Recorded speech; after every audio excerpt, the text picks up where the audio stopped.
ऋषि मुनियों की पावन धरती, देश धर्म का नाता है। कहते सारे लोग यही हैं, गो हमारी माता है। जाग उठो ओ भारतवासी, जाग उठो ओ भारतवासी, गो पर छुरियां चलती हैं। बंद करो गो माँ की हत्या, सारी जनता कहती है।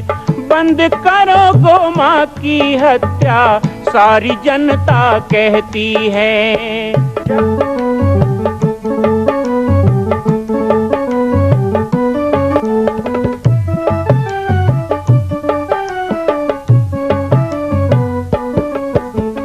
जगह जगह पर बूचड़ खाना, लाखों गौएं कटती हैं। किसे सुनाए व्यथा हमारी, नैना नीर बहाती हैं। रक्षा करना गौ माता की, रक्षा करना गौ माता की, गीता ज्ञान सिखाती है। बंद करो गो माँ की हत्या, सारी जनता कहती है। बंद करो गो माँ की हत्या, सारी जनता कहती है।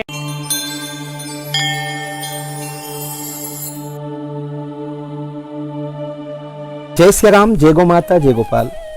स्वागत है आप सभी का बाबा जी की पाती कार्यक्रम में। बचपन की यादें, लौकिक जीवन के बालपन को छोड़कर संन्यास जीवन के बालपन की ओर आपको लेके चलेंगे। तो सचमुच ये जो समय होता है और ये जो विषय होता है, इसमें सुनने वालों के मन में बहुत जिज्ञासाएं आती हैं। कैसे कैसे एक छोटे से बच्चे को वैराग हो सकता है। उस उम्र में तो पता ही नहीं होता कि साधु क्या होता है, गृहस्थ क्या होता है। फिर कोई माँ बाप अपने 9 साल के बच्चे को कैसे एक जंगल में दे सकते हैं, और कैसे कोई संत या कोई गुरुदेव एक छोटे से बालक को ले सकते हैं। आज यदि कोई भक्त आए मेरे पास और मुझे कहे कि हमारा ये कुछ छोटा सा बच्चा है, मैं आपको देना चाहूँ, तो मैं ही सोचने लग जाऊंगा कि मैं उस बच्चे को कैसे रखूंगा, कैसे संभालूंगा, क्या करूंगा। तो ये सब बहुत सी बातें आप सबके मन में भी है। ये अलग बात है कि आप लोग जिज्ञासाएं हमें लिख के नहीं भेज रहे हैं, फिर भी आपकी जिज्ञासाओं के समाधान के लिए मैं उस समय के कुछ विषय को बता रहा हूं। योगी जीवन क्या होता है, संत जीवन में कैसे प्रवेश किया जाता है, और कैसे कैसे कड़ी बनती है, कैसे कैसे संयोग परमात्मा बनाता है। किसी ने बहुत सही कहा है कि संत बना नहीं जाता, संत बना बुनाया आता है। परम पूज्य सद् गुरुदेव श्री राज योगी बाबा जी, जिनको उस समय त्यागी जी महाराज के नाम से ही जाना जाता था, हमारे पूज्य पिताश्री उनको बाबा जी ही बोलते थे। गुरुदेव ने मंगसा वाले गुरुजी और मैया को आश्रम तो बुलाया, लेकिन आश्रम आने पर एक दिन रहे, दूसरे दिन रात्रि में कुछ भक्त बैठे हुए थे। गुरुदेव सबसे चर्चा कर रहे थे और पिताजी और माताजी ने कुछ मंत्रणा की होगी, और अचानक मैया ने कहा, बाबा जी। गुरुदेव ने कहा, हाँ मैया। उस समय गुरुदेव की भी उम्र 35 साल थी। हम अपने छोटे बालक को आपके चरणों में सौंप रहे हैं। गुरुदेव बताते हैं कि उनको विश्वास नहीं हुआ, सब भक्तों को चुप कराया। क्या बोले आप, एक बार और बोलिए। फिर मैया ने कहा कि हम अपने छोटे बालक को आपके चरणों में अर्पण कर रहे हैं। गुरुदेव ने मंगसा वाले गुरुजी की तरफ देखा, जो मैया के बगल में ही बैठे थे। उन्होंने भी हाथ जोड़ के मुस्कुराते हुए, गुरुदेव समझ गए दोनों की मंत्रणा है। और इस तरह मेरा संकल्प हो गया गुरुदेव के चरणों में। ये बात मुझे मैया ने कुछ दिनों के बाद बताई। मैं बहुत प्रसन्न हुआ। उस दिन मैं बहुत खुश था और मैंने रामायण मंडली वालों को बता दिया, मेरे भाई बहनों को बता दिया। और तो और मैं रहा नहीं गया, मैंने पिताजी से भी पूछा रात्रि में कि क्या ऐसा ऐसा बात है। बोले हाँ। आपका सौभाग्य है। वो भी शायद मेरे चेहरे की प्रसन्नता देख के प्रसन्न हुए और मैं भी ये जानकर प्रसन्न हुआ कि अब सबकी सहमति है, कोई विघ्न नहीं है। अब मैं सच में साधु बनूंगा जो मैं बनना चाहता हूं। कोई कुछ बनना चाहे और उससे वो मिल जाए तो वो प्रसन्न होता ही है, लेकिन जो बनने पर भी ना बन सके, जो केवल परमात्मा की कृपा से ही संभव है, ऐसा दुर्लभ मिल जाए तो वो बहुत प्रसन्नता की बात होती है। यहाँ तो हम कहते हैं कि संत मिलन सम सुख जग नाही। मुझे स्वयं संत ही बनने का सौभाग्य मिल रहा था तो मेरे लिए कितने बड़े सुख का विषय होगा। मैं बहुत प्रसन्न था और इस तरह मेरे बचपन में एक संतत्व की ओर जो रुझान की बात है वो प्रारंभ हुई और दीक्षा की तैयारी अब धीरे धीरे होने लगी। अब खुल के मैया और गुरुजी बात करने लगे। मैया मुझे बताने भी लगी अब कि साधु बनने के लिए क्या क्या आपको करना पड़ेगा। बहुत से माता पिता अपने बच्चों को साधु संत ना बने कह के जीवन भर प्रयास करते हैं। और तो और आप जो सुन रहे हैं आप लोगों के जीवन में भी ऐसा आया होगा। मेरे साथ ही कुछ छोटे बच्चे या नौजवान आने लगे तो उनके माँ बाप को चिंता हो जाती कि साधु तो नहीं बन जाएगा। लेकिन हमारी मैया बहुत प्रसन्न थी और वो हमें कई बातें बताती थी, जैसे मातृसुलभ भाव है, वहां जाओगे जंगल में रहना होगा, डर दूर करो।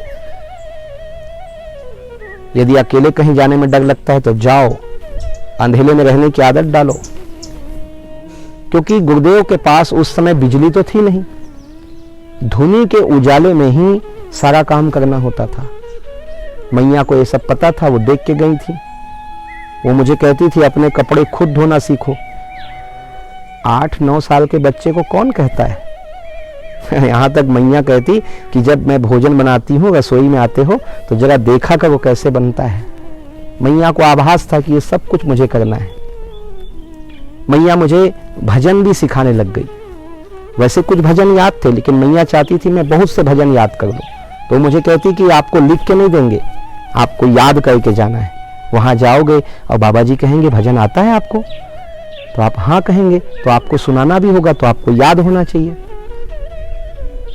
इस तरह मैया ने बहुत अच्छी अच्छी बातें सिखाना, बताना और भजन सिखाना, बहुत सी चीजें हमको सिखाना शुरू किया।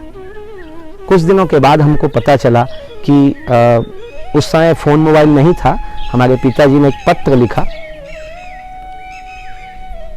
बाबा जी को और पत्र आया। उन्होंने पत्र का जवाब दिया कि आने वाले माघी पूर्णिमा 24 फरवरी को विजय कुमार का दीक्षा पाटेश्वर धाम में संपन्न होगा, तो आप उनको लेकर के यथा समय आ जाइएगा, क्योंकि यहाँ यज्ञ होता रहेगा और यज्ञ के पूर्णाहुति में माघी पूर्णिमा में संस्कार होगा। ये बात हमें संभवतः 8 दिन पहले पिताजी ने बताई कि 22 तारीख को हम लोग जामड़ी पाठ जाएंगे। संयोग बना और 3 लोगों के चलने की तैयारी हुई। सबसे पहले पिताजी थे, मंगसा वाले गुरुजी, दूसरे में मैं था, तीसरे में आप सब सोच ही रहे होंगे कि माँ आई, लेकिन मैया नहीं आई। मुझसे जो बड़े वाले भाई हैं देवेंद्र जी, वो मेरे साथ आने को तैयार हुए। हम 3 घर से निकले। उस दिन प्रातःकाल स्नान पूजा के बाद मैया ने भोजन खिलाया। ऐसा बिल्कुल नहीं था कि कोई विदा कर रहे हैं, मुझे एहसास नहीं था। मुझे तो लग रहा था बस जामड़ी पाठ जा रहे हैं, साधु बनेंगे। ये बिल्कुल नहीं पता था कि साधु बनने के बाद अब वहीं रहना पड़ेगा, हमको आना नहीं है वापस घर। हमको तो लग रहा था जा रहे हैं, वैसे आएंगे भी। लेकिन मैया को एहसास था, पर उन्होंने अपने भाव कैसे छुपाए होंगे ये तो माँ ही जान सकती है। इसीलिए तो कहते हैं कि जिसका आदि नांत हो उसे आसमां कहते हैं, और जिसके हृदय को कोई ना जान सके गहराई वो उसको माँ कहते हैं। मैया के चेहरे में कोई ऐसा हमने भाव नहीं देखा कि गले लगाना, कि माथा चूमना, कि जा रहे हो बेटा ध्यान रखना, ऐसा कुछ नहीं। सामान्य जैसे हम कहीं गांव जाते हैं ऐसे मैया ने विदा किया ना। वो दरवाजे तक भी आई तो हमें कुछ वो आभास ही नहीं हुआ मोह माया का वहाँ पर, शायद मुझे वो सब ना हो कह के मैया ने ये सब किया। और यहाँ से हमारी यात्रा प्रारंभ होती है पहली बार, और वो भी दिन ढलने का समय, लगभग अंधेला सा होने लगा और हम जा रहे थे एक ऐसे घनघोर जंगल में जिसको हमने कभी देखा नहीं था। कल्पनाओं के बहुत सारे पंख थे जिनसे हम उड़े जा रहे थे। हम कल्पना कर रहे थे कि वहाँ ऐसा होगा, वहाँ ऐसा होगा। प्राचीन समय में जो ऋषि महात्माओं के आश्रम होती थी, कुटिया होती थी, तपस्थली होती थी, वो सब आंखों के सामने घूम रहा था। जो हमने रामायण में पढ़ा था, जो हमने और पुस्तकों में पढ़ा था, वो सब कथाएं मानो साकार होकर हमारे आगे पीछे नाच रही थी कि ऐसा जंगल होगा। हमारी कल्पना में तो ऐसा ही जंगल था कि ऋषि महात्माओं के आश्रम में शेर, हिरन ये सब एक साथ बैठते हैं। वही कल्पना थी कि वहाँ पर मयूर नाचते होंगे, वहाँ पर शिष्यगण समिधा लाते होंगे, वेद मंत्रों का पाठ होता होगा और विभिन्न सारे विचार। जंगल के पथरीली रास्तों में जब हम छोटी सी पगडंडी में चले जा रहे थे, समझ भी नहीं आता था अगल बगल कितना घना जंगल है। समय आया, पाटेश्वर बाबा के पावन समीप में पहुंचा और जैसे ही आश्रम से कुछ दूरी दिखी, उस घनघोर जंगल के अंधेरे में हम लोगों के हाथ में जो टार्च वगैरह थे उसके अलावा एक टिमटिमाती हुई रोशनी दिखाई दी। संभवतः यज्ञ चल रहा था, इसलिए पेट्रोमैक्स जलाया गया था और उसके उजाले को दूर से हमने देखा। और जैसे ही उजाला दिखाई दिया, हमारे साथ जितने भी आए थे सबके द्वारा एक आवाज निकल रही थी, सीताराम सीताराम। हमने सुना था, माता पिता ने बताया था कि वहां जाएं तो दूर से आवाज देनी होती है। और जैसे ही हम लोगों की आवाज पहाड़ से टकराई और उधर आश्रम में जो लोग थे उन्होंने भी बड़े जोर जोर से सीताराम का आवाज दिया। हम तो बड़े खुश हो रहे थे, हम भी चिल्लाने का प्रयास कर रहे थे, आवाज लगा रहे थे। वो एक अलग प्रसन्नता थी और अलग दुनिया में आ गए ऐसा लगता था, क्योंकि ऐसा दृश्य हमने कभी नहीं देखा कि एक तरफ से सीताराम की आवाज जाए तो उधर से भी जोर से सीताराम की आवाज आए। और इसके नाम के सम्मिश्रण से जो आनंद पैदा हो रहा था वो अपने आप में अद्भुत था।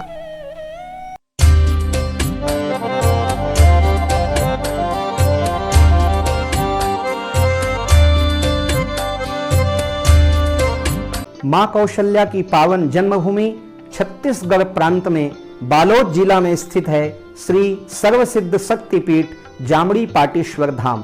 परम पूज्य सद्गुरुदेव राजयोगी बाबा जी की तपस्थली श्री पाटेश्वर धाम और विश्व के अद्वितीय मां कौशल्या जन्मभूमि मंदिर निर्माण का दर्शन करने और इसी प्रकार समसामयिक विषयों पर अपना ज्ञान वर्धन करने के लिए और 10,000 गायों के लिए बनने वाले श्री हनुमान नंदीशाला गो अभ्यारण्य का समाचार प्राप्त करने के लिए आप सभी देखते रहें YouTube चैनल पर राम बालक दास, और हमारे चैनल को आप सभी सब्सक्राइब करें, घंटी का बटन दबाएं ताकि आप सूचनाओं से जुड़े रह सकें। जय श्री राम, जय गौ माता, जय गोपाल।